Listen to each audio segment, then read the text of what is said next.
Acho que tá gravando. Olha, não tem mais aquela frasezinha, né? Now record. Now record. É porque eu já deixei mudo tudo, então... Então vamos lá? Otto. Vai. Então, gente, uma boa tarde para todos vocês. Sejam mais do que bem-vindos aqui com a gente, né? Que seja uma jornada mais do que legal. Vocês estão aqui, né? Os alunos que se prestaram a estar conosco com a gente agradece muito a presença de vocês, porque sem vocês, né, esse projeto não teria aí continuidade. A gente, então, está aqui em 2026, na segunda edição do curso de extensão Anime, Mangá e Ficção Científica, né? E o curso vai ser ministrado por 3 professores. Eu, João Vitor Batistucci, mestre em estudos literários, né? Minha dissertação feita aí em Senhor dos Anéis e a origem do RPG de mesa. Tá? Já vou aproveitar para passar o slide para a gente apresentar toda a estrutura do curso para vocês e aproveitar para o Pedro e para o Fred também se apresentarem, por favor. Você quer que a gente já se apresenta? Por favor, eu deixei o gancho. Eu deixei o gancho. Deixa. Não tá. É que tem a fotona do Cido ali, achei que você o Cido a gente apresenta os dois, depois eu falo do Cido, se apresente em primeiro aí. Tá. Por favor. Vai lá, Pedro. Vou, Pedro. Eu sou o Pedro. Sou professor de ensino fundamental e médio e também mestre em estudos literários. Com minha dissertação foi em cima da influência da estética noir na estética cyberpunk. Então, é para esse lado que eu costumo trabalhar. No meu doutorado, se possível, vai ser uma aproximação entre fantasia e sci-fi, que, inclusive, é uma das coisas que a gente vai trocar uma ideia aqui já hoje. A primeira polêmica nós já vamos soltar aqui hoje, né? E, Fred, você... Eu sou o Fred, Frederico Negrini, para mais formal, né? Mas pode me chamar de Fred, tá, gente? É até estranho, na verdade, quando as pessoas me chamam de Frederico. Acho que nem minha mãe, quando tá brava, me chama de Frederico. Ela chama de Fre, quando ela tá brava, né? Fre! Enfim, eu agora sou doutor em estudos literários, não sou mais orientado pelo Cido, mas serei em breve no pós-doutorado também, parceiro do Cido aí, e atualmente sou professor, sou docente substituto das disciplinas de literatura norte-americana na Unesp. Tenho inclusive alunos e orientandos meus aqui acompanhando em curso, inclusive são alunos maravilhosos aí, dá um salve para meus alunos, puxando o saco deles aí. Safado. E bom, gente, dando então uma leve história aí para vocês, né, no ano aí de 2023, antes da gente ter a primeira edição do curso, eu e o Pedro, a gente estava reunido, né, já batendo bastante papo online, quando o Cido formou um grupo de orientandos ali, e eu e o Pedro, né, a gente estava com uma ideia de tentar fazer um curso de extensão na Unesp de Araraquara, falando sobre ficção científica. Em algumas reuniões, né, com o professor Cido Rossi, nosso orientador em comum aqui, né, que é o grande pai, né, o grande necromante de São Carlos aí, que nos orienta dentro desses mundos da fantasia, ele foi quem deu o gatilho, porque a gente fez uma reunião e ele comentou comigo e com o Pedro, né, ele falou, nossa, vocês estão toda hora falando sobre obras que são anime ou mangás, né, por que vocês não fazem, então, um curso de anime, mangá e ficção científica e convoca, né, o pai das areias, né, o nosso grande Shai Hulud, né, o nosso verme aí dos mundos de Arrakis, que é o Sr. Fred. E aí a gente formou esse trio e compomos, né, esse curso para conseguir, né, trabalhar dentro desse elemento literário que é tão periférico, né, não só a fantasia como um todo, né, a ficção mais não verossimilhante, não realista, ela é periférica, como que a gente...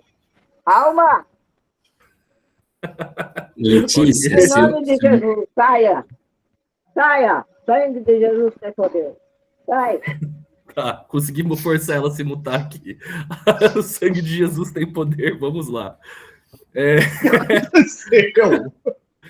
Bom, e aí a gente, né, vendo que essa literatura fantástica, não né, realista, ela é muito periférica, principalmente, né, os estudos de mangá e anime, a gente formou, então, né, esse curso de extensão para conseguir debater e produzir sobre, né, essas obras, conseguir discutir sobre elas e se aprofundar dentro desse escopo, né? E o nosso fechamento temático é em torno, né, da ficção científica e a sua trajetória aí nos mangás e animes. Então, senhores, umas informações gerais aqui para vocês, tá? O curso de extensão aí vai ter, então, as suas 60 horas, né? Todas as quintas-feiras aí, para vocês lembrarem das duas, né? Até às 6 horas da tarde. Às vezes a gente passa uns 10 minutinhos, às vezes a gente termina um pouco antes, a depender, né, do desenrolar da aula e do conteúdo. A gente, né, tem o nosso método avaliativo, entre muitas aspas, é a participação durante as aulas. Então, participem, comentem, né? Deixem perguntas para a gente vai abrir espaço para as perguntas, para a gente, né, conseguir debater e engrandecer essa discussão aqui entre todos que estão presentes. E ao final do curso, né, a gente vai ter aí uma proposta aí de artigo. Por que que nós temos essa proposta de artigo, senhores? Essa proposta de texto acadêmico aí para quem está interessado, principalmente aos graduandos. Porque nós temos uma seleção de artigos. Olha, precisava atualizar datas, esqueci de atualizar datas. Então, senhores, e pós-graduandos, né? Isso, e pós-graduandos, verdade. Mas, bom, a gente, né, se tudo der certo, no meio de setembro, ao final de setembro, a gente vai ter a publicação do primeiro volume do Manga Punk, que foi esse projeto inicial que a gente teve ali no primeiro curso de extensão. Então, ao final desse curso, né, quem tiver interesse dentro do mundo acadêmico aí, de enviar uma proposta de artigo para posterior expansão desse texto, caso ele seja selecionado, participar do volume 2 com a gente aí, na publicação desses estudos sobre anime e mangá, né? Então fiquem atentos aí que no meio de setembro, para o começo ali de outubro, provavelmente esse livro já vai estar disponível. A gente vai fazer muito marketing e jabá aqui no curso, para vocês verem, porque deu bastante trabalho e a gente está bem feliz de conseguir concretizar essa nossa ideia coletiva. Deixa eu vou acrescentar. Agregar, eu não sei se tem alguém que pretende seguir na pós, né? Mesmo que a sua área não vá para os estudos literários, mesmo que não vá para esse caminho, né, de qualquer maneira, é uma oportunidade de você ter uma publicação, é um capítulo de livro. A gente vê, pela quantidade de pessoas inscritas, hoje estamos aqui em 60 pessoas, temos inscritos 130 participantes. O último curso, a gente teve também 140, 150 inscritos, com uma média ali de 40, 50, né, assistindo as aulas semanalmente. Então, é um tópico que é muito pouco explorado no mundo acadêmico. E, assim, né, querem os conservadores e reacionários aceitar ou não, isso já faz parte do universo cultural da humanidade atual, não tem como, né? E não só brasileira, né, mas também brasileira. Então, a gente está produzindo isso, a gente está falando sobre esses animes, sobre mangás, né, sobre as peculiaridades desse tipo de produção, né, que torna diferente de outras ficções científicas, que torna diferente de outras fantasias, por carregar questões pessoais, individuais, digo, da nação japonesa, né, dos elementos que constituem o universo cultural japonês. Isso, com certeza, é inovador, e a gente pode até pensar que isso vai ter um impacto considerável no mundo acadêmico nesse sentido, porque a gente vai ser os pioneiros nesse sentido no Brasil. Tem muito pouca coisa produzida, então é uma oportunidade aí de você já se adentrar, se você pretende seguir por um caminho da pós ou não, né? A gente, acho que no Manga Punk agora a gente tem 8 artigos, né? Um que já havia sido publicado, ele está sendo foi uma revisão dele ali, né? No Manga Punk, e é aquela coisa, muitas das aulas nossas agora também, elas vão ser atualizadas por conta do que a gente pesquisou em relação a essas outras obras, e concretizou escrevendo através do Manga Punk, né? Então a gente está abrindo um caminho aí que se você quer seguir carreira acadêmica, é uma oportunidade fenomenal aí que vocês têm para poder estar publicando, né? Isso conta bastante, né? Enfim. Perfeito. Então, senhores, fiquem atentos, vão acompanhando a gente, tá? Lembrando aí vocês que a gente vai ter uma longa jornada. Caso você tenha dúvidas sobre o núcleo de obras, sobre os animes que a gente vai debater, lembra que está tudo disponível no nosso Drive, o cronograma ali das datas, né, dos respectivos dias que a gente vai ter aula ou não. Não lembro se a gente coincide com algum feriado ou não, mas dá para a gente consultar depois. Lembrem de consultar lá no calendário. Não tem, né? Então, perfeito. Então, lembrem de consultar no calendário, lembrem de olhar, né, lá no nosso cronograma a relação das obras, para você ver o que a gente vai debater conforme o tempo, conforme a gente for seguindo aí dentro do nosso ritmo ao longo do semestre. Então, senhores, alguma dúvida ou não? Ou a gente pode estrear de vez nosso conteúdo aqui e começar finalmente a falar de anime e mangá? Sim, Natan, nós temos certificados. Ao final do curso serão emitidos certificados, com certeza.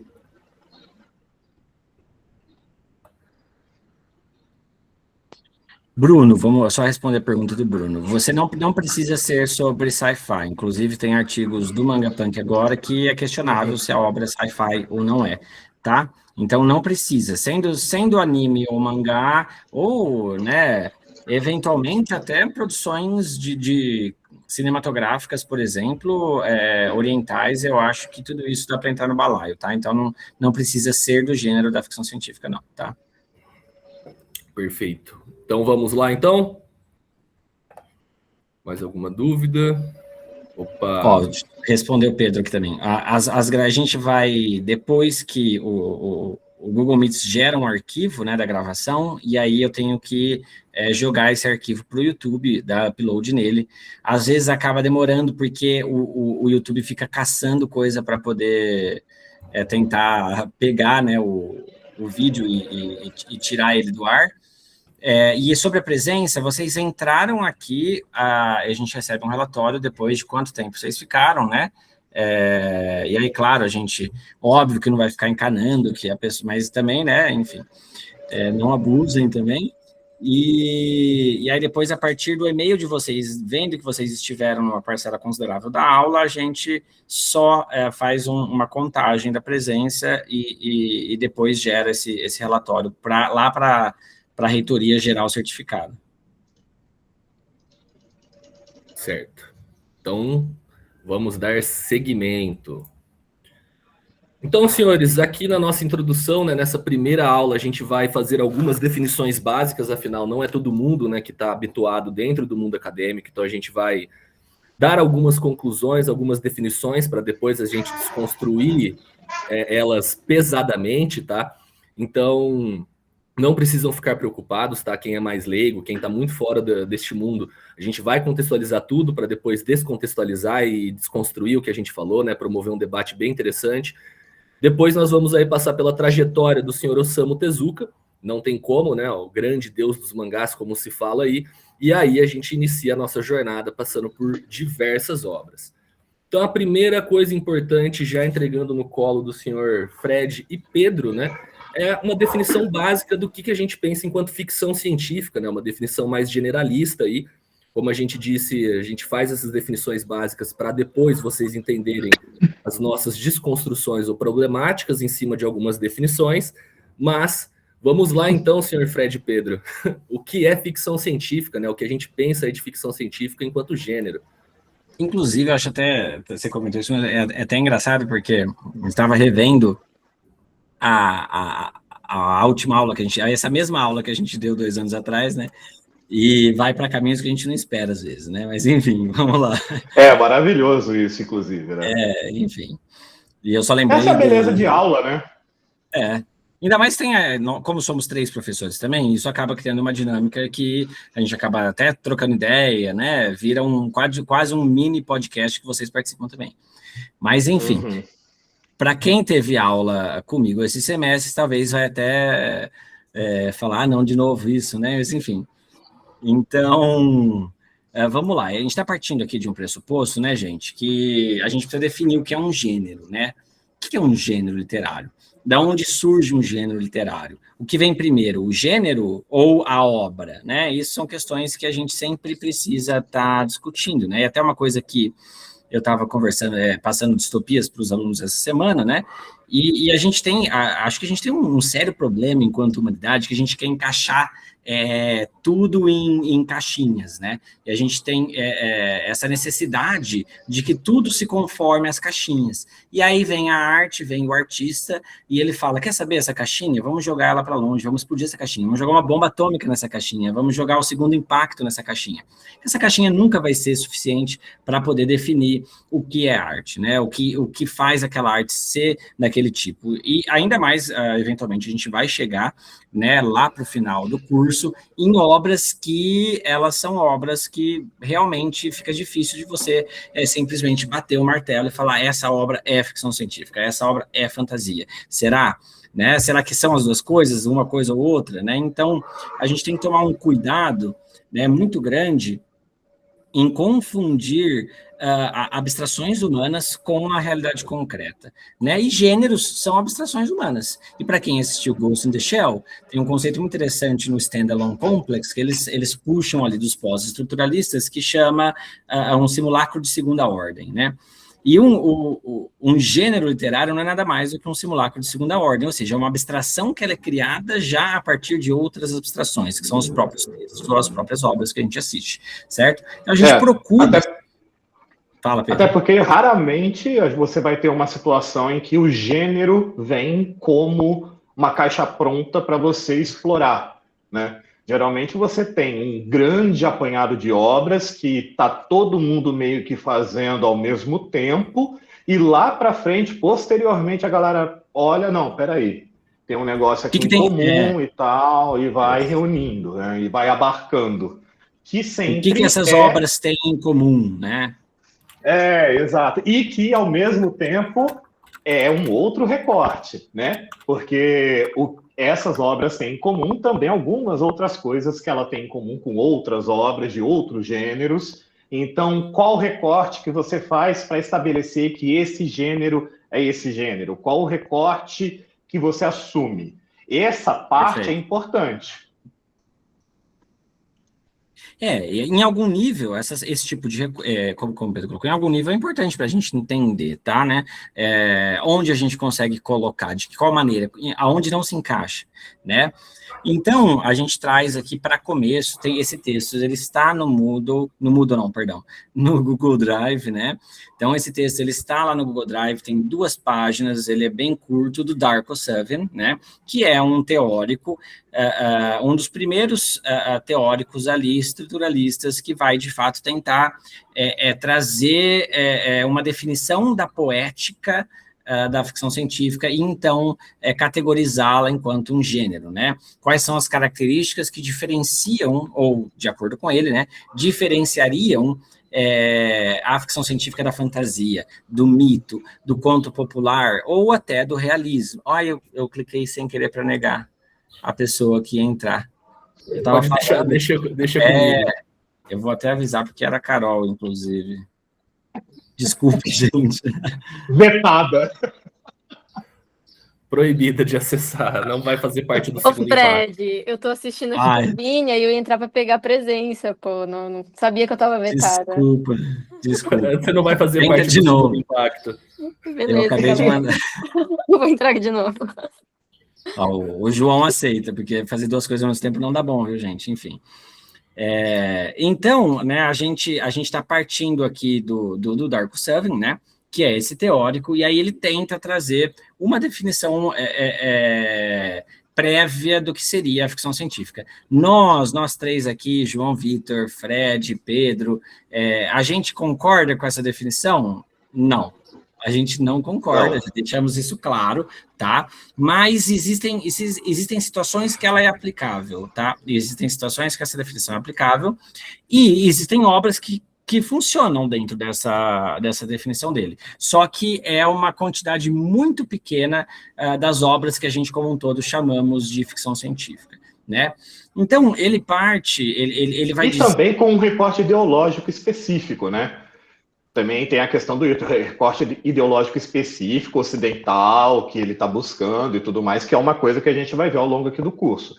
Nós vamos ver aqui, hoje já mesmo, né, pelo que a gente vai conversando, sobre a questão estética e o pensamento do japonês sobre estética e sobre natureza, sobre mundo, sobre o universo, a gente já vai começar a perceber que a ficção científica no Japão, ela funciona de uma forma um bocado diferente da ficção científica tradicional ocidental. Existe, sim, uma forma muito clara de se ver isso, mesmo quando os japoneses estão tentando copiar os ocidentais. Eles nunca vão na total cópia. Eles conseguem imprimir um aspecto muito particular da forma que eles organizam o próprio pensamento da sociedade deles. Porque, né, complementando o que o Pedro falou, inevitavelmente existem características específicas da produção do Japão, e é uma coisa que vai ser muito importante para o nosso curso, conforme as aulas, né, a gente vai entrando mais a fundo em algumas obras em específico, a gente vai ver isso muito claro, né? Então, o Darko Seven, ele vai dizer aqui, né, que a ficção científica, enquanto gênero, né, e aqui tudo que a gente falar gênero literário se aplica para qualquer outra mídia, tá? Isso aplica para anime, para mangá, para live action, etc, para jogo. A gente, inclusive, tem uma aula que a gente traz, né, um jogo. Traz o Nier Automata. Isso, Então, o que importa aqui, nesse caso, quais são essas características. Então, a gente vai debruçar sobre essas características, né, que ele divide em 2 elementos que são importantes. O estranhamento e a cognição, tá? Então, vamos em cada um por vez. A primeira coisa, estranhamento é mais fácil para a gente. Estranhamento é aquela coisa estranha, é aquela coisa que não faz parte do nosso mundo. Então, esse estranho, no inglês, estrangement, né, ela vem de um elemento que é alienígena, né, que não faz parte da nossa realidade, tá? E que vem de fora, é um forasteiro. Quando você tem aquela vila, lembra dos westerns, e vem um forasteiro de fora, literalmente, né? Ele não faz parte daquele universo, certo? Ele vem de uma outra realidade. Então, isso é um elemento que não só é elementar, é característico da ficção científica, isso faz parte tanto da fantasia, do mito, e em algum nível, alguns teóricos da fantasia vão dizer que toda ficção, toda obra de arte, toda ficção tem algum nível disso, tá? Um nível menor ou maior. Esse estranho é diferente do Unheimlich, não é a mesma coisa, tá, gente? Não é a mesma coisa, tá? Mas é possível fazer alguma ponte em algum nível, veja. Mas não é exatamente isso que ele está trazendo. Ele está trazendo exatamente de como, e aí alguns outros teóricos vão complementar melhor, mas como a gente pega elementos, aspectos da nossa realidade e recombina através da imaginação em coisas que não parecem ser da nossa realidade. E aí, nisso, possa fazer uma aproximação com a Heinrich, mas não é exatamente a mesma coisa, tá? São conceitos acho que lembra muito a questão do sublime do Burke, né, também. A questão do sublime, de que, não no sentido positivo da coisa em si, mas no sentido esquisito da coisa. Naquele quadro, por exemplo, do cara que está no topo de uma montanha, que você olha, que você não sabe, quer dizer, está no topo que você não sabe dizer se é o topo de uma montanha ou se é na beira do mar que ele está ali, né, no caso. Então, você cria ambiguidade por meio da situação estranha, mesmo que familiar, desde porque ela é exacerbada de alguma forma. Existe um nível de extrapolação, né? Esse que é o ponto. Extrapolação de elementos que não são tirados do nada, eles são tirados da nossa realidade empírica. Então, é comum que, eventualmente, carros voam, né? A gente se deparar, sei lá, com uma obra que os carros estão voando, ou a gente ter viagens lunares. Então, é você pegar esse elemento que nos é comum, carros, né? Carros usam rodas, rodam pela estrada, e não há numa ficção científica se espera costumeiramente verem carros voando, né? Eles têm uma função quase de avião.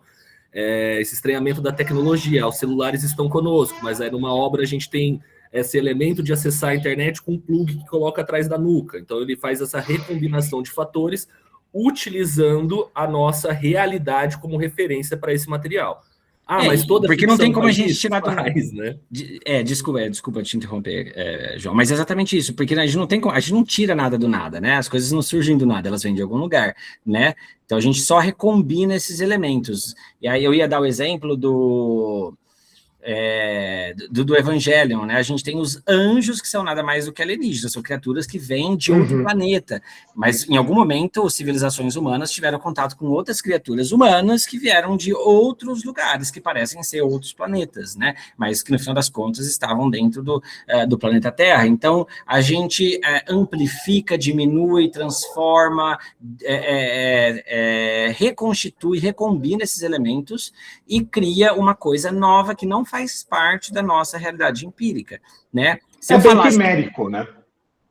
Isso, exato. Se eu falasse agora aqui para vocês, nossa, tem um dragão passando na minha janela, todo mundo ia assustar. Não, como assim tem um dragão passando na sua janela? Isso não é possível, né? Não faz sentido, na nossa realidade não tem dragão, né? Agora, se eu tivesse em Westeros e falasse, tá passando os dragões da Daenerys aqui na minha frente, aí todo mundo ia aceitar, porque dentro daquela realidade, aquilo faz parte desse universo secundário, né? Então, o estranhamento, ele existe exatamente por colocar em choque a nossa realidade em relação a uma outra realidade imaginada, que é a realidade da obra que a gente está estudando, né? E essa realidade, ela pode ser mais próxima ou menos próxima, né? Ela pode ser mais ou menos distorcida. Então, é estranho exatamente porque ele carrega diferenças em meio às similaridades, ou carrega similaridades em meio às diferenças, né? Então, tem essas... os estruturalistas piram aí, ó, já estamos vendo. Mas, enfim, é o genético. E eu estou brincando. E aí para já complementar em relação ao Fred, se a gente então tem esse movimento de estranhamento, né, quando a gente pega o movimento da cognição, é que ele reconfigura a possibilidade do seu imaginário dentro do elemento racional da realidade empírica. Então, usando aqui para comparar para vocês, né, dentro do universo de high fantasy, né, de alta fantasia, a gente está dentro ou usando o Westeros, que o próprio Fred citou, a gente está indo para uma outra realidade paralela à nossa, um outro mundo ficcional que tem as suas próprias regras convencionais a ele. Então, dentro do Senhor dos Anéis, a gente está viajando para algo que não é referencial à Terra. Na ficção científica, a maneira mais simples da gente conseguir sempre contemplar essa questão do racional, dele não se distanciar tanto para um mundo paralelo, é que geralmente, mesmo dentro de universos completamente alienígenas a nós, ainda existe um referencial de Terra. O planeta Terra, ele geralmente existe, mesmo nos universos mais distantes, tal qual uma galáxia muito, muito distante. Então, Star Wars, ele está no mesmo universo que o nosso, mas numa galáxia distante demais. Ou a gente pega o Warhammer 40K, a Terra existe ali. Né? Grande parte dessas obras de sci-fi, mesmo essas que vão para outros mundos, que exploram outras realidades, a Terra ela ainda é um referencial de humanidade. Aí nós temos obras mais pés no chão, um cyberpunk, que reconfigura como a cidade funciona, como a tecnologia rodeia os indivíduos ali, e assim a gente extrapola. Né? Então, esse movimento, o Titanfall se encaixa com certeza aí dentro. A Terra, né, esse lado humano nosso, esse referencial humano, ele se mantém. Até mesmo pensando num muito drástico aqui, que é Shadowrun, por exemplo, né, que é uma série de universo de RPG, da qual as criaturas do mundo fantástico, né, passam por um portal e vêm para a Terra humana. Né? Então a gente tem elfos, anões, mas qual o referencial dentro do Shadowrun? Se a gente fosse tentar fechar ela no que o Darko Suvin está aqui, né, dando enquanto definição. A gente tem um referencial humano no sentido da nossa realidade empírica aqui, né? A nossa realidade concreta que a gente está nesse momento que você está vendo a tela, né? Ele não extrapola para outros mundos, outras questões, né? No sentido de se afastar desse referencial histórico nosso. O estranhamento, o aspecto só do estranhamento, ele funciona para qualquer fantasia, ele funciona para qualquer obra que, inclusive, né, como eu até disse, alguns teóricos até vão dizer que tem estranhamento no Machado de Assis, né? Tem estranhamento no cara mais realista que tem algum nível de estranhamento, porque... Bom, no caso do Machado de Assis, você tem um zumbi escrevendo o livro. Exato, eu sei. Eu não peguei o melhor exemplo, porque é mais óbvio ainda, mas se você pegar o escritor ainda mais realista possível, ele parte de um pressuposto que a gente sabe qual é a realidade vitoriana inglesa, por exemplo, ou qual é a realidade de 1650 no Brasil, né? Ele parte de um pressuposto de que aquilo é colonial, colocado como uma realidade empírica que é comum a todos, mas não necessariamente ela é, né? Então, a gente se a gente insere o leitor de volta aí, a gente pode entender que existe mais ou menos, é quase um espectro de estranhamento, em que, obviamente, na fantasia, na ficção científica, nas obras que a gente chama de cunho não mimético, porque elas não tentam imitar a realidade, elas provêm e recriam a realidade de uma outra forma, em todas essas obras o estranhamento ele atinge um ápice, vamos dizer assim, de intensidade, de nível e de como isso é feito, certo? É que se não tiver alguma coisa estranha, é que se não causar estranhamento, não tem história, né?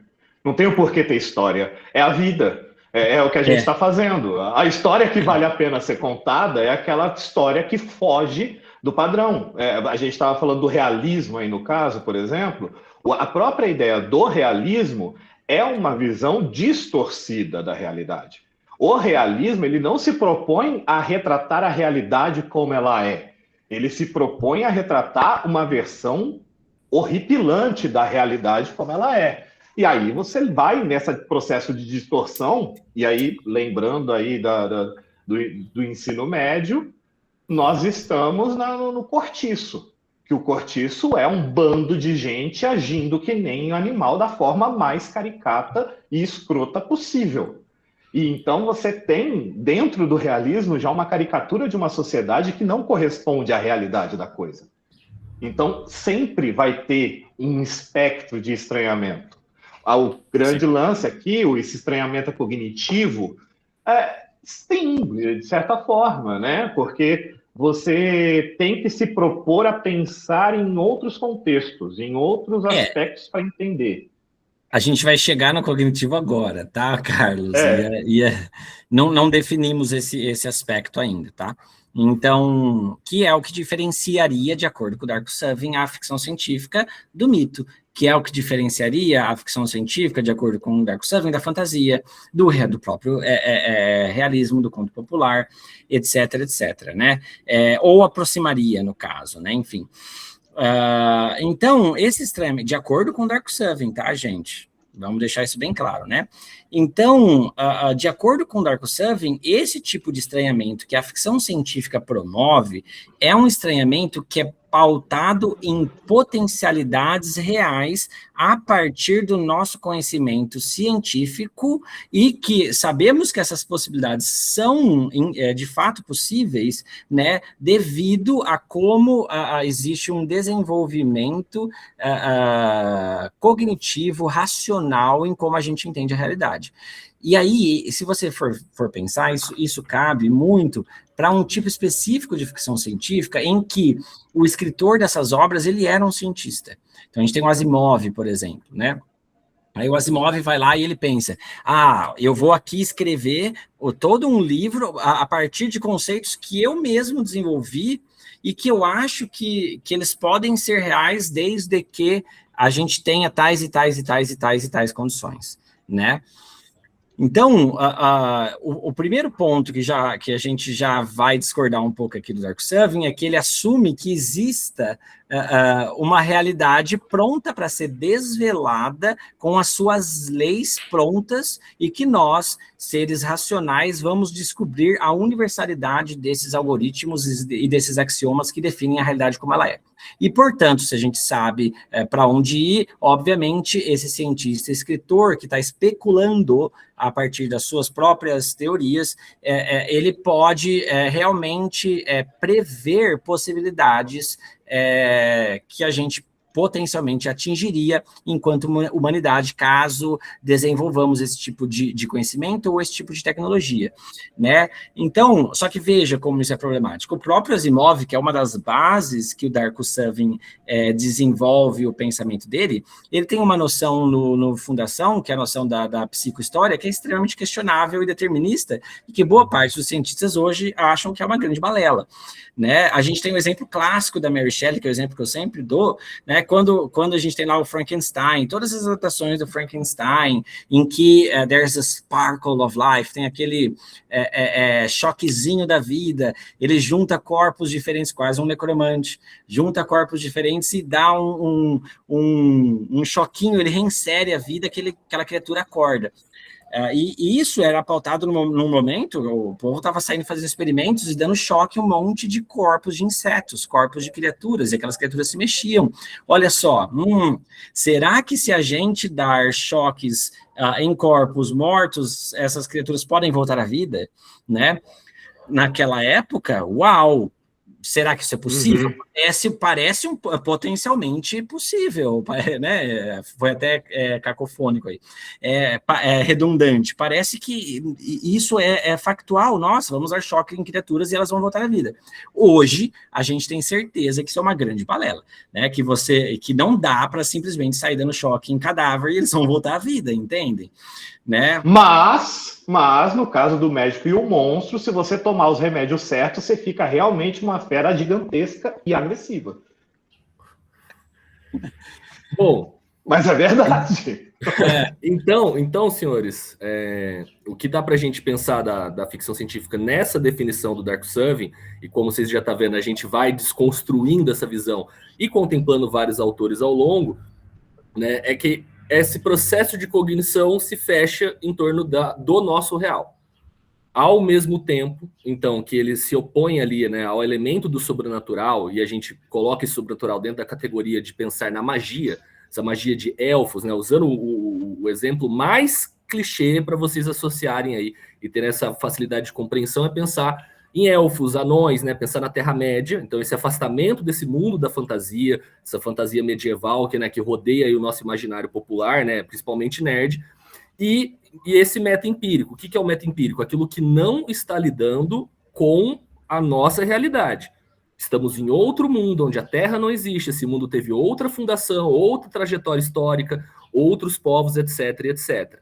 Só que, interessantemente, para o Dark Survey, ele também se opõe ao naturalismo e ao empirismo. Por quê? Porque essa sci-fi ela vai extrapolar os limites do nosso corpo, os limites da natureza e os limites daquilo que, como a gravidade funciona. Afinal, né, até hoje a gente não tem carros voando. A gente não está tendo, né? Não estamos explorando os confins da galáxia ou encontrando Jedis para lá e para cá. Então, pode falar, só exemplificando, até para o Dark Seven, por exemplo, Star Wars não é nem ficção científica, para vocês terem uma ideia. Né? Star Wars não é nem ficção científica para o Dark Seven, exatamente porque tem Jedis e tem toda a mística dos Jedis, né? E ele diz que é um romance de cavalaria com a skin, vamos dizer assim, de ficção científica, né? Então assim, senhores, para deixar... Pode falar, Pedro. Não, e eu ia fazer até uma provocação, né, na questão por conta do que o Fred falou do Mary Shelley, do Frankenstein, que é muito interessante você perceber que dentro do imaginário das pessoas, quando a gente pensa em monstros do cinema, monstros de histórias, a gente vê o monstro do Frankenstein muito mais próximo da ideia de um vampiro e de um lobisomem do que de um alienígena. O Frankenstein, ele é mais uma coisa de superstição, parece, hoje em dia como encaram isso daí, do que fruto de uma questão científica. Justamente por conta dessa ideia de que pro Dark Survey não ia ser... Mary Shelley não seria mais ficção científica, de forma alguma. Perfeito. Porque ele não está de acordo com os preceitos científicos da atualidade. Né? Entretanto, é bom pontuar, né, que, obviamente, o Dark Seven tem sua importância, e eu acho que um dos elementos que a gente... Não é por isso também que a gente pode ir para o passado e sair falando que qualquer obra que tem uma coisinha ali que parece um pouco mais... tecnológica, ela é ficção científica também. Porque a gente cai no eu já fiz esse percurso, e eu já tropecei nele, fica tranquilo.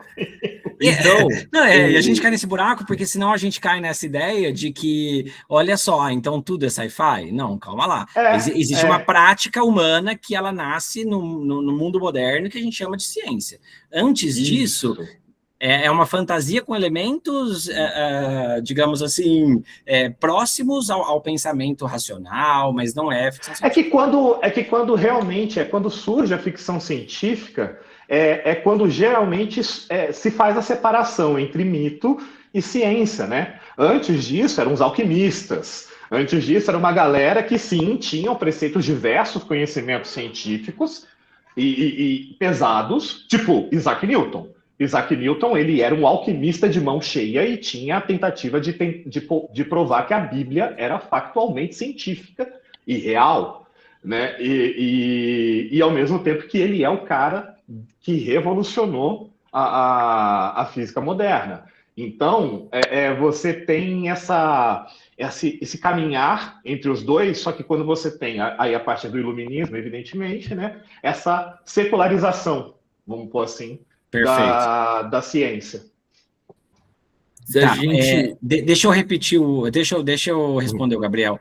O Gabriel perguntou porque, assim, Fred, acho que o Pedro e o João concordam comigo, a gente acha que Star Wars é sim ficção científica, tá? Uhum. Tô falando porque o Darko Seven diz que não é. Pro Darko Seven, todo o subgênero da ficção científica que a gente chama de space opera, e Star Wars é a grande space opera mais famosa que a gente tem atualmente. A gente vai definir, inclusive, Space Opera, tá? Ao longo da aula, não se preocupem.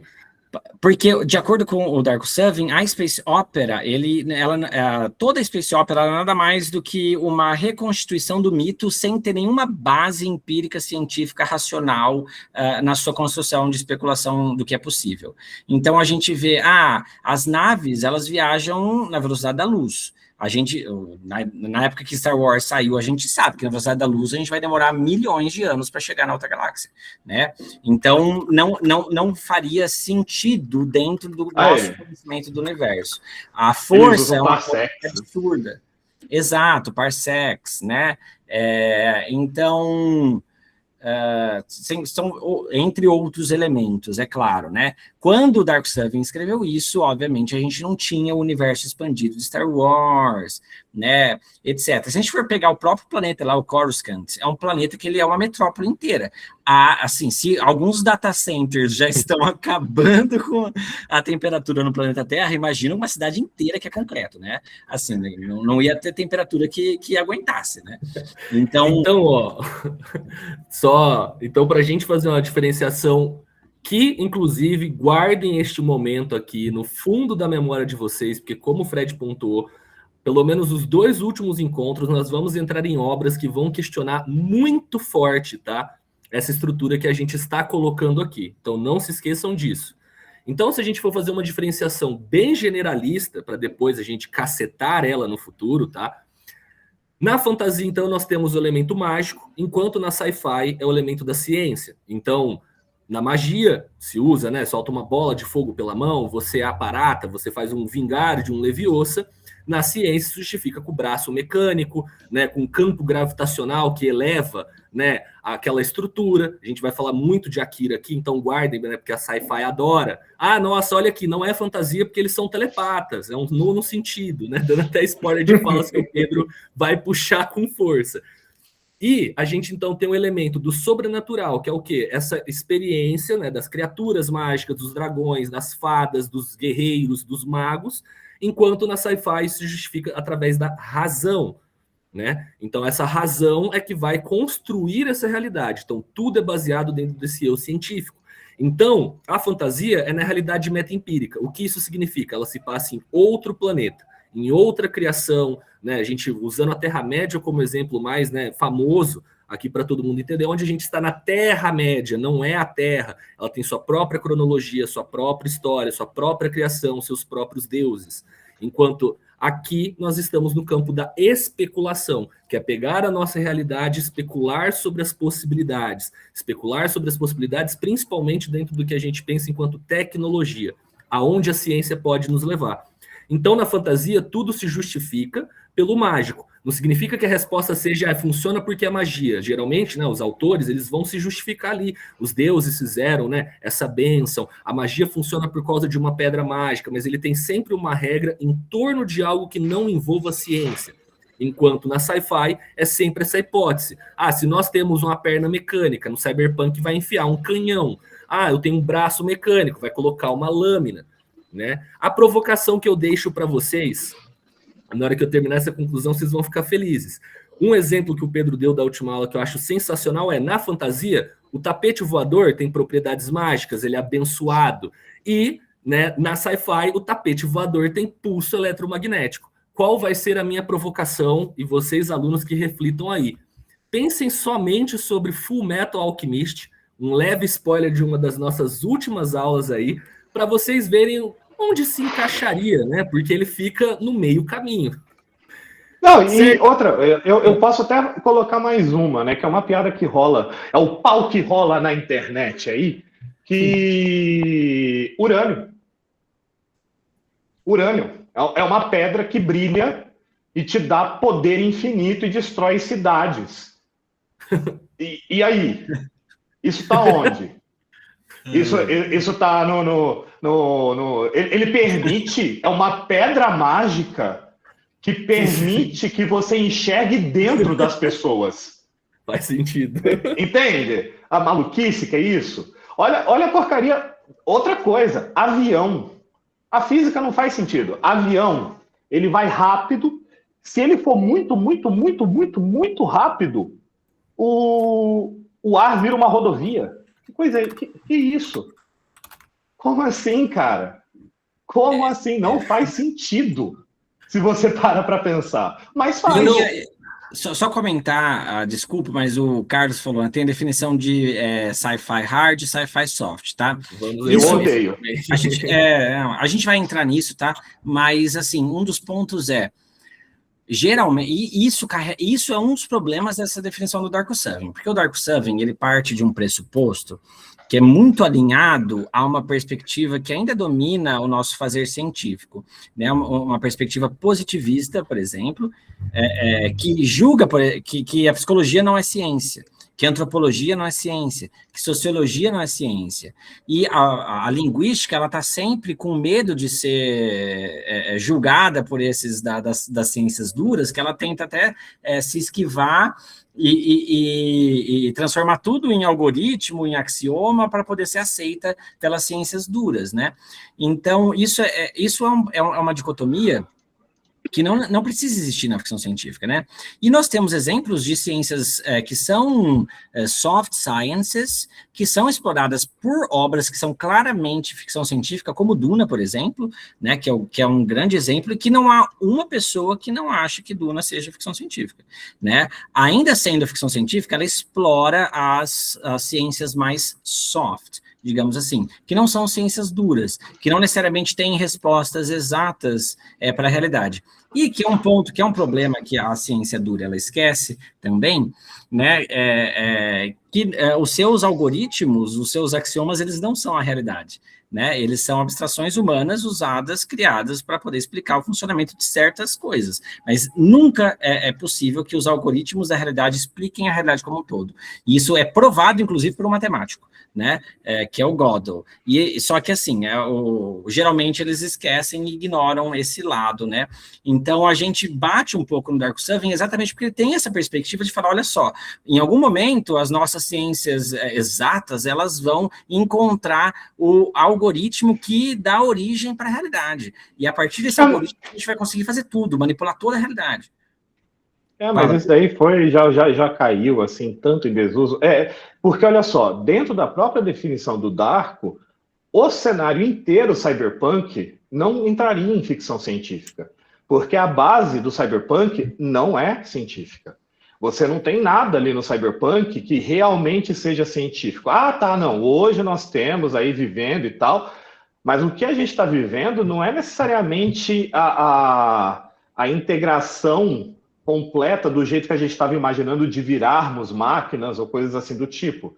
A gente está vendo uma interação constante em como a tecnologia está atrapalhando o social. O cyberpunk, antes de tudo, é um comentário socialista, não, né? É um comentário sociológico contra o capitalismo. É, por definição, soft science. Beleza, mas ele tem lá cidades e tal. Mas você vai perguntar para qualquer arquiteto se aquelas cidades cyberpunk são possíveis? Não são. Os prédios iam todos colapsar sobre o próprio eixo. O peso seria inimaginável. Entra nas mesmas questões que o Fred estava levantando sobre a ficção científica. Então, tanto que quando eu estava lidando com o meu mestrado, eu falo que se você pega essa ideia de hard e soft sci-fi, o cyberpunk ele é muito mais fantasia, muito mais próximo da fantasia, por isso que inclusive dá certo com o Shadow, com orcs e com elfos e essas coisas todas no cenário de Shadowrun, do que necessariamente uma manifestação do hard sci-fi. Até por conta da própria conexão com a interface humana e da psicologia humana. É muito difícil existir cyberpunk sem questões psicológicas, sem questões bastante tensas então, o que seria a diferença entre hard e soft sci-fi seria basicamente a exatidão científica e o escrutínio científico que o autor tem para fazer aquilo. Então, se o cara, por exemplo, leva todos os menores, tipo Perdido em Marte, ele é considerado aí, para quem se importa com isso daí, como um hard sci-fi, porque ele leva todas as teorias possíveis e é tudo muito justificado por possibilidades que a ciência explica. O soft sci-fi, ele vai ser mais assim, como é que esse canhão aí... a nave voa. A nave voa. A nave voa. Pensa, voando. Um jeito muito simples de você pegar, Anne, para você pensar, você olhar para como o Interestelar, né, que a galera ama porque ele tem todo aquele realismo, verdade. O buraco negro foi feito, então ele é um filme baseado dentro de modelos possíveis da nossa realidade, especulação mais concreta. Como a nave voa em Star Wars? Voa. Como funciona o sabre de luz? Então a pedra sai o laser. Entendeu? Um cristal. O soft, num cristal. Então o soft sci-fi ele não se preocupa com a minúcia de como aquelas coisas funcionam. E o hard sci-fi se preocupa. Então, se eu for te citar 2 autores clássicos, a gente vai entrar nessa, tá? Porque vai ter uma aula que a gente vai bater nessas 2 teclas, mas já te dando uma adiantada, é você pegar Júlio Verne em contraste com o H.G. Wells. Então, o Júlio Verne se preocupava em tentar fazer um modelo de ciência muito concreto para explicar a viagem ao redor, a viagem ao centro da Terra.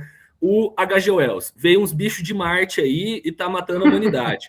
Como que viajou no tempo? O cara fez uma máquina baseada em ouro e ele foi para o passado. E é isso. Entende? Isso. Não se tem a preocupação da minúcia de explicação de como a tecnologia funciona.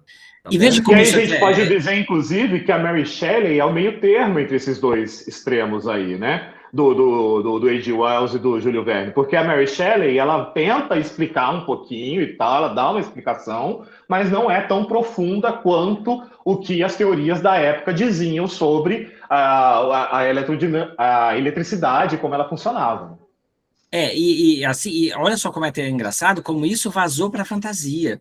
Porque a gente tem hoje o hard magic e o soft magic, que são literalmente esse mesmo tipo de conceito, só que a partir da magia. Então você pode também explicar melhor como que a magia funciona, sem necessariamente ter qualquer relação com uma possibilidade empírica na nossa realidade aqui, né? E no Senhor dos Anéis, como que eles fazem magia? Eles fazem magia.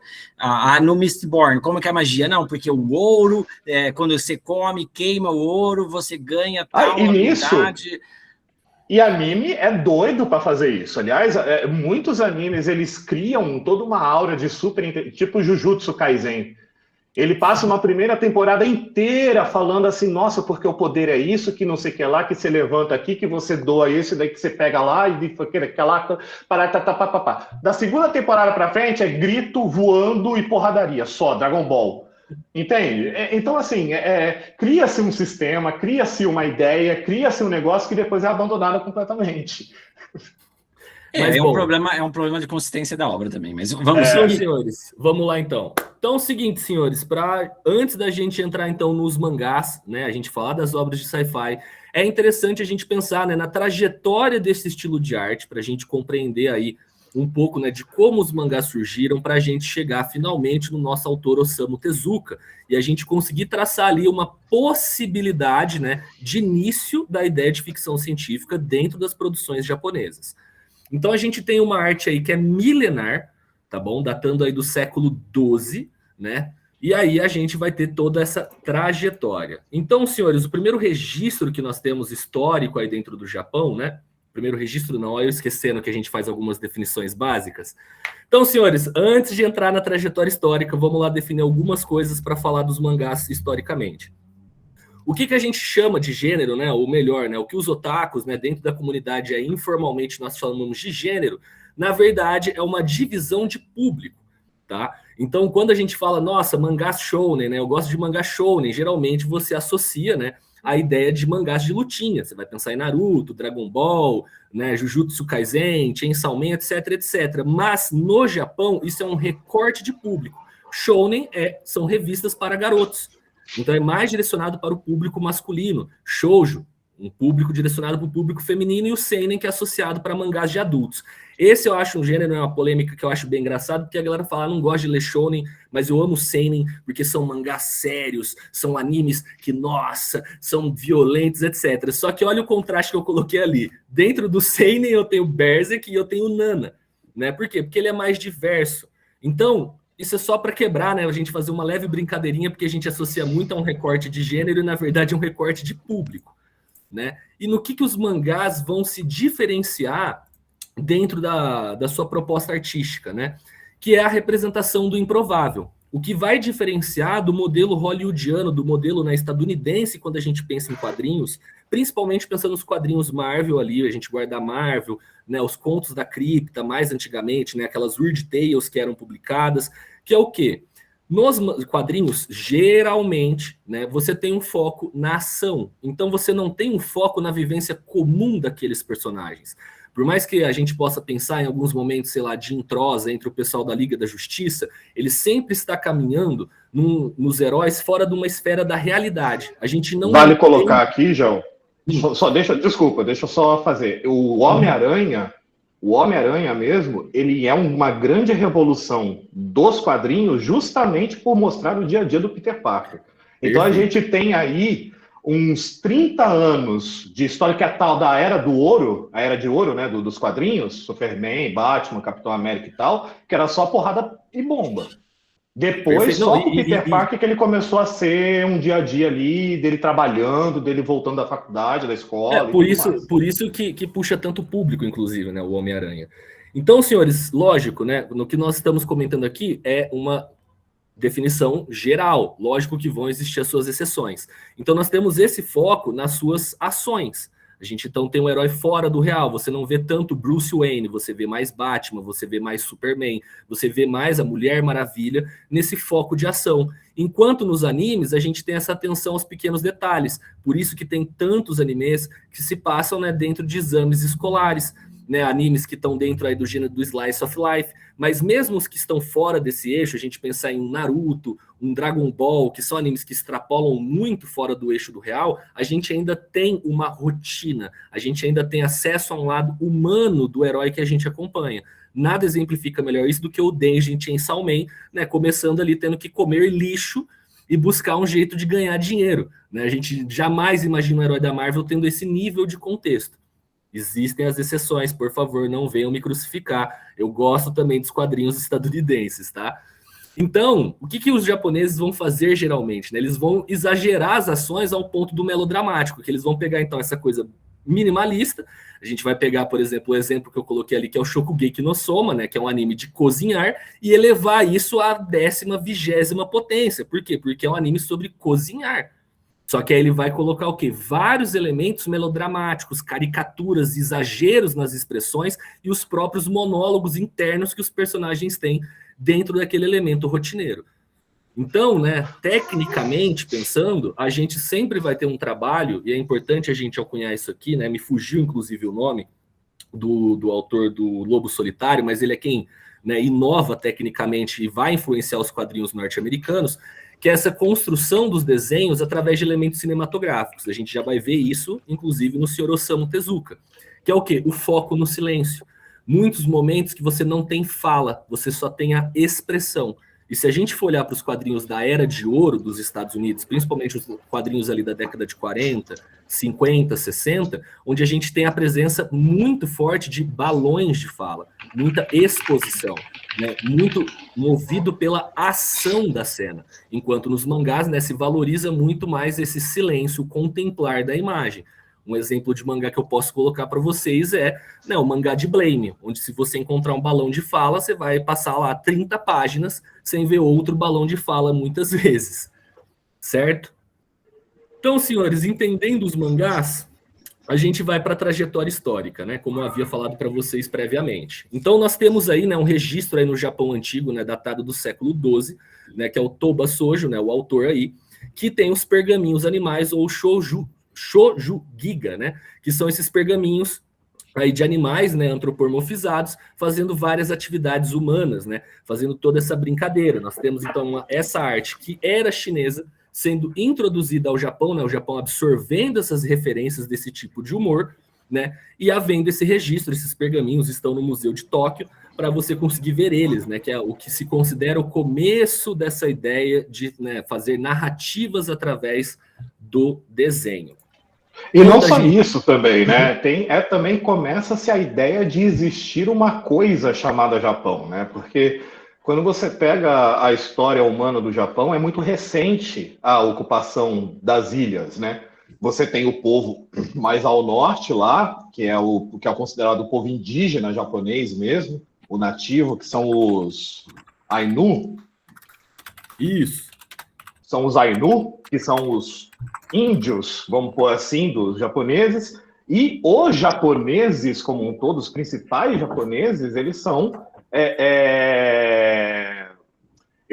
completamente invasores vindos do continente.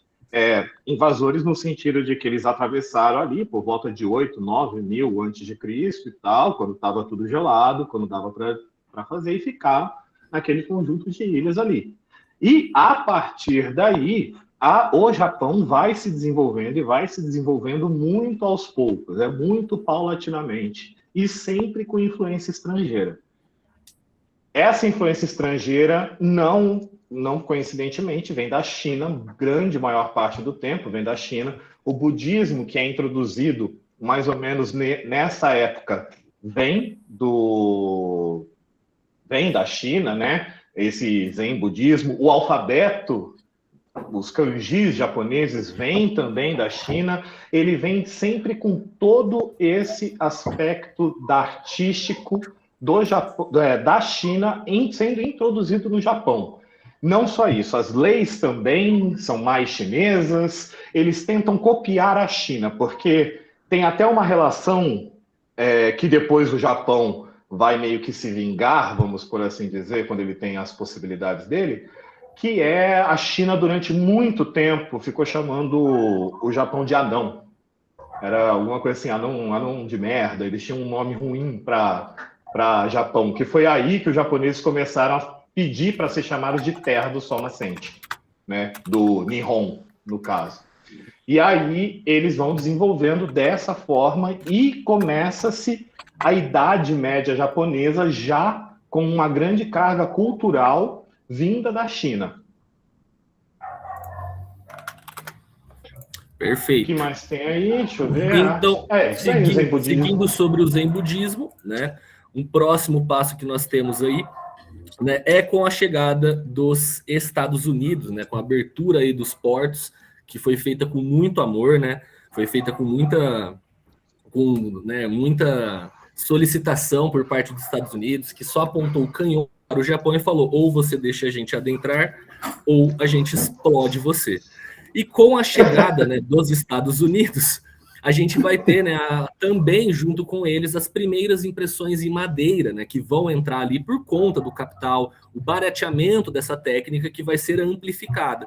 Então a gente vai ter a popularização das ukiyo-e, né, que é o estilo de arte clássica ali do Japão, né? Quando a gente pensa numa questão quase estética de Japão, no sentido artístico, são as ukiyo-e que predominaram nessa época e predominam até hoje de uma maneira muito popular, sendo o mais famoso, né, a própria Hokusai, né, a onda ali tão famosa de Hokusai, que foi desenhada, que predomina. É aqui que a gente vai ter, né, a presença Eu esqueci qual que é o pintor que tentava replicar o estilo das ukiyo-e, gente. Ele é francês, que a Bruna até citou na aula do Conde de Monte Cristo, me fugiu.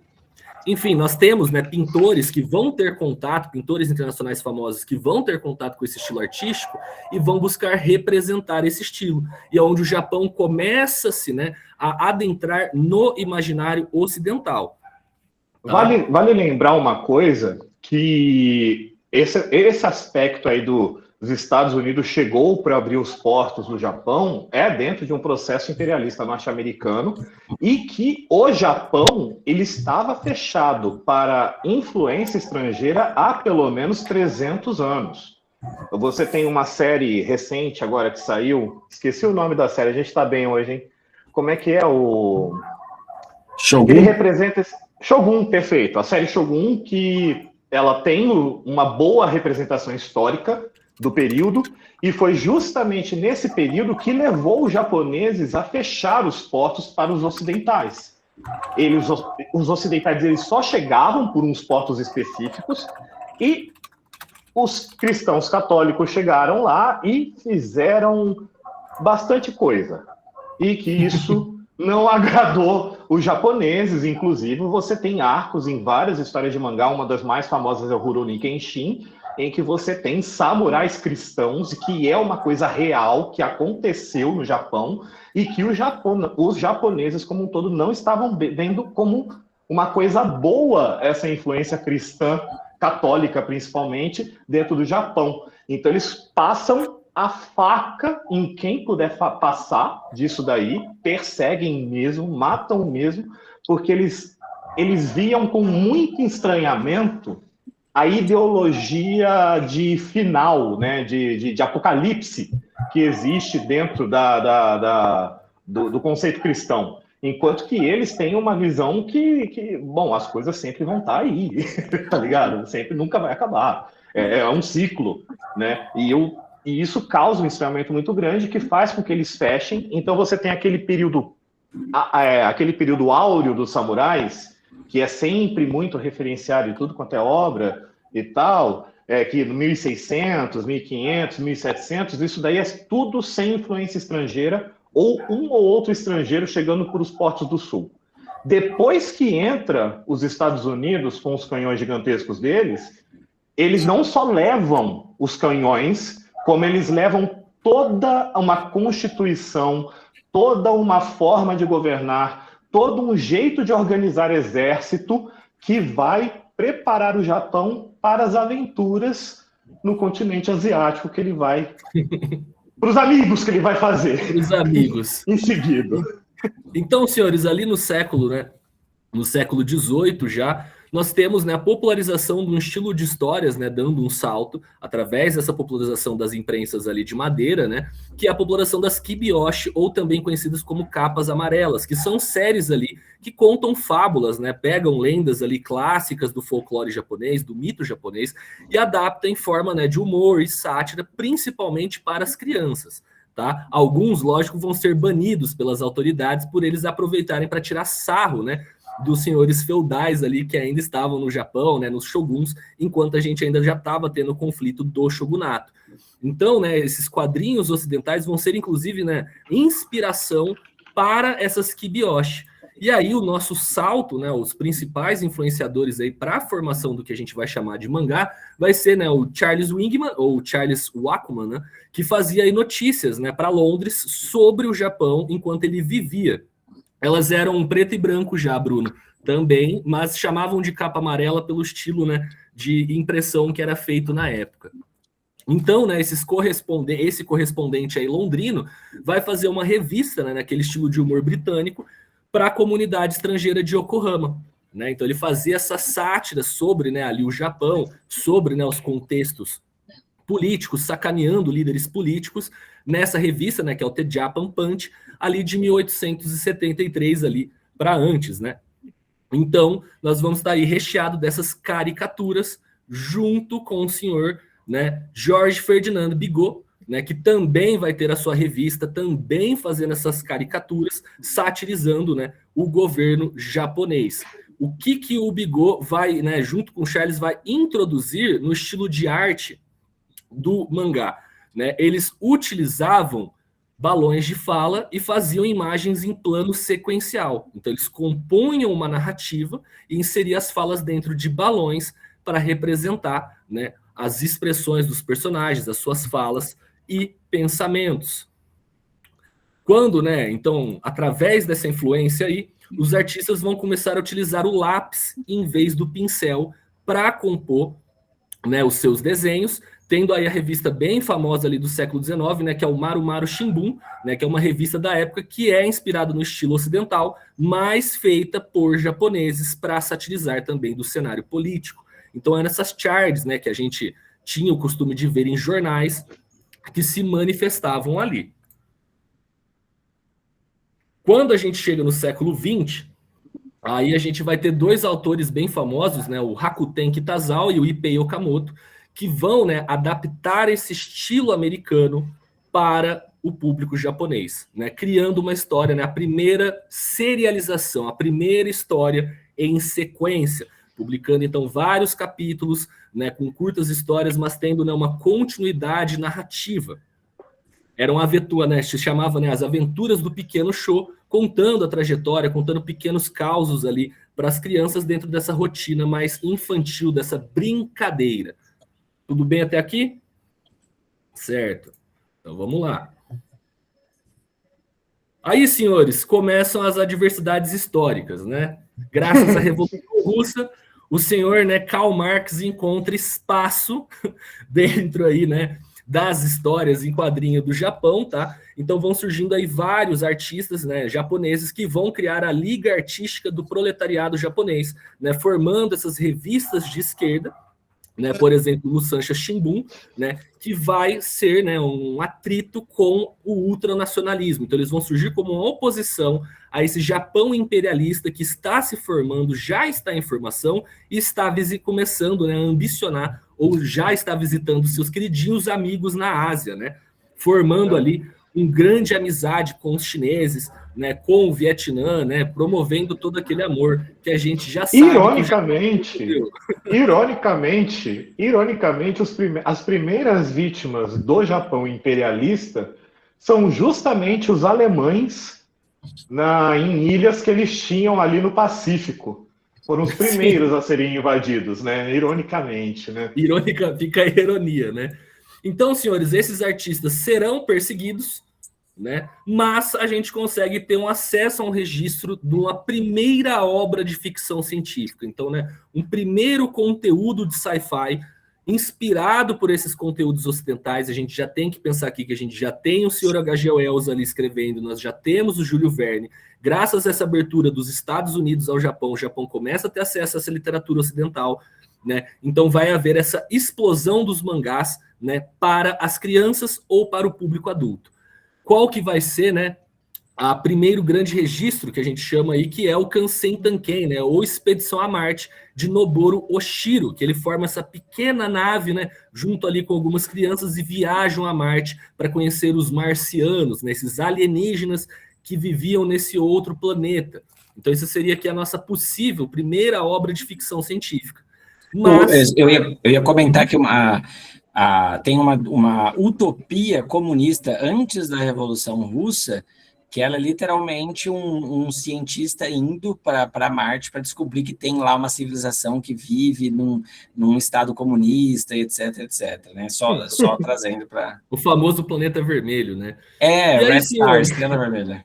E aí, senhores, na Segunda Guerra Mundial, né, a gente tem aí um redirecionamento dessa arte, tá? Porque ali em 1937 se tem o início da invasão à China, né, promovendo ali todos, né, os crimes de guerra que nós já conhecemos e vamos comentar aqui ao longo, né, porque vocês vão ver que vai ficar para os mangás e animes fazer esse trabalho de crítica histórica ao que o Japão fez ou não, né? Fica aí a provocação com o maldito autor de Ataque ao Titã, e até a sua derrota ali em 1945. E esses artistas, né, que estão fazendo esse conteúdo fora do eixo patriótico vão ser perseguidos e vai, né, trabalhar em cima de artistas que reforcem o conteúdo patriótico.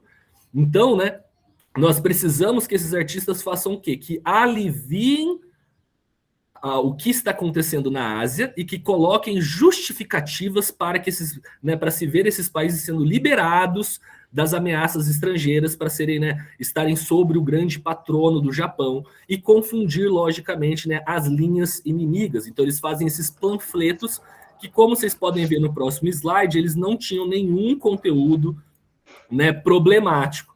Tá? O mais famoso aí desse exemplo da Segunda Guerra, é o Ryuichi Yokoyama, que vai começar uma publicação aí em 1936 para crianças e que vai ser adaptada, como propaganda. E aí o título, é Avance Pequeno Fuku. E durante, a Segunda Guerra Mundial, esses personagens usavam, as letras ali ABC, referentes aos aliados, América, Britain e China, que eram os grandes adversários que deveriam ser, eliminados, conquistados e destruídos para o Japão libertar as pessoas dessa malignidade. Como vocês podem ver, o conteúdo não é nada problemático, principalmente a imagem da direita, Não tinha um conteúdo nada nacionalista, como vocês podem ver aqui, ó, nada nacionalista, nada racista, As críticas ao ao Theodore Roosevelt, E toda a questão da desvirtualização do homem ocidental.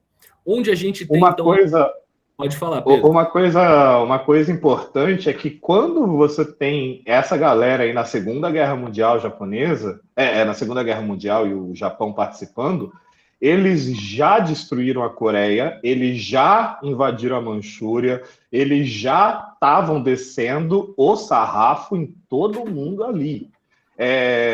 Se eu não me engano, o avô do Kim Jong-un, lá da Coreia do Norte, ele lutou em guerrilhas na Coreia contra o Japão. A Coreia do Norte, até hoje, ela quer destruir o Japão. Eles não estão nem aí para os Estados Unidos. Eles querem o Japão. É o Japão que eles querem matar. Os Estados Unidos estão ali porque estão, Não tem o que fazer. Porque estão protegendo, mas são os Estados Unidos. A China, até hoje, ela tem o sistema de persona non grata em relação ao povo japonês e tudo mais. É bem complicado ainda até hoje. Tipo então, senhores, justamente por conta da vingança.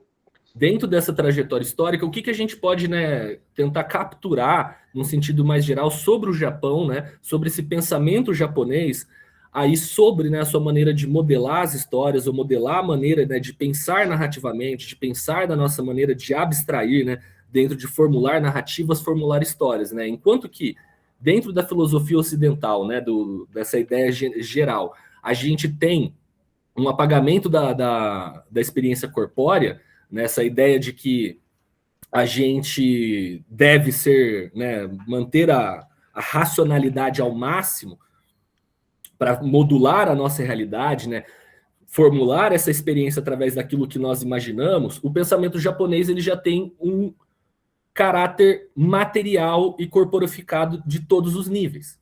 Em que sentido? Na ideia platônica, a nossa ideia, o nosso pensamento, forma a realidade. Já o Japão vai pensar o oposto. Ele vai trabalhar dentro de que corpóreo e matéria estão juntos. Aí, ao próximo slide, eu vou deixar ao senhor Pedro e Fred trabalhar sobre a ideia de cultura e estética do Japão, para vocês entenderem uma ideia geral de como o Japão proporciona-se narrativamente. Então, estava pensando aqui, eu acho que a gente poderia dar um intervalo agora, que é 3h30, porque a gente amarrou essa primeira parte, e daí na hora que a gente dá um intervalo e volta para fazer já a cultura estética de uma vez, ao invés de quebrar ela aqui no meio. O que vocês acham, gente? Deixa eu só ver aqui os outros slides, Pedro, para ver se a gente... Qual que é o próximo? Eu lembro que a gente demorou um bom tempo nesse pedaço, na última vez. Sim. A gente demora nisso, porque é longo. A gente faz um intervalinho aí de 20 minutinhos? De 15, 20, a gente... 3h50, vamos só amarrar, Então, a gente... o propósito da gente trazer isso também é a gente ter uma noção histórica, como que da onde surge o mangá, da onde surge o anime, eventualmente, e também como que isso vai refletindo conforme o Japão passa por esse processo de modernização, por esse processo de secularização, como isso vai levar já mesmo ali no começo a algumas obras, alguns reflexos da ficção científica. E que quando a gente alia com essa segunda parte que vai vir agora depois do intervalo, a gente já percebe algumas diferenças fundamentais, né, de como essa ficção científica vai se demonstrar. Em alguns aspectos, acho que até vale a pena depois do intervalo, o João voltar o slide, né, porque essa questão é realmente muito impactante no simbólico japonês, né, devido ao lado Shinto e ao lado budista. Gente, aí agora fica de recomendação para vocês, se você gosta do tema mesmo, a gente colocou todos, mas literalmente acho que todos os livros teóricos da Dani Cavallaro, né, muito do que a gente, ela é uma das grandes pesquisadoras aqui do Ocidente em relação a anime, em relação a mangá japonês, tá? Então, se vocês forem no Drive, lá na bibliografia geral, vocês vão ver que tem praticamente todos, se não tem é porque a gente não achou para baixar, tá? Mas todos os livros que a gente achou para baixar dela, eles estão lá. E ela faz muito bem esse caminho e ela mostra realmente como esse imaginário shintoísta, como a relação budista, desse universo cultural japonês, faz a gente a ter manifestações na ficção científica e na fantasia, né? Mas claro que aqui o nosso foco é na sci-fi, né? Como essas manifestações são diferentes das manifestações ocidentais. E a base disso é filosófica, de fato, né? Ela é filosófica. Então, o João comentou aí do Platão, né? Porque tanto o Shinto quanto o budismo, desculpa, são religiosidades e tem uma base filosófica que não é idealista, né? Ela não é idealista de fato, né? E isso leva a uma perspectiva muito distinta. Tanto que a gente vai ter muitas vezes, é uma coisa que a gente vai comentar várias vezes durante as aulas, a gente vai ver várias obras que vão nessa linha, né? Mas já como uma introdução para vocês, para a gente já erguer a bola para o próximo episódio, né? A gente vê muito nas obras de sci-fi o robô, o androide, como uma criatura que ela é oprimida pela sociedade, não como o robô surgindo em oposição à humanidade, o robô surgindo como aquele que vai destruir, porque a gente tem uma perspectiva aí implícita de que todas as coisas carregam algum nível de mente, vamos dizer assim. Carregam algo, porque a mente e o corpo não estão separadas. E isso é muito distinto de como a gente vê no Ocidente. Claro que as raízes estão no Platão, mas essas raízes idealistas também se apresentam na filosofia cristã, na religiosidade cristã, no Descartes, que até hoje influencia o nosso pensamento, e etc, etc. Então, a gente vê até na demonstração de como são esses autômatos, uma distinção muito, digamos assim, acentuada em relação às nossas produções de sci-fi. No geral, é claro, eventualmente com o mundo globalizado, a gente tem, né, uma troca aí constante, etc. Beleza? Então, senhores, intervalinho, nós nos vemos às 3h55, tá? Para ter 20 minutinhos aí de intervalo, e a gente volta para dar continuidade à aula, tá? Então, até daqui a pouco, seus lindos. Espero que estejam todos gostando bastante do que a gente está falando. Vou parar a primeira parte da gravação, então, tá?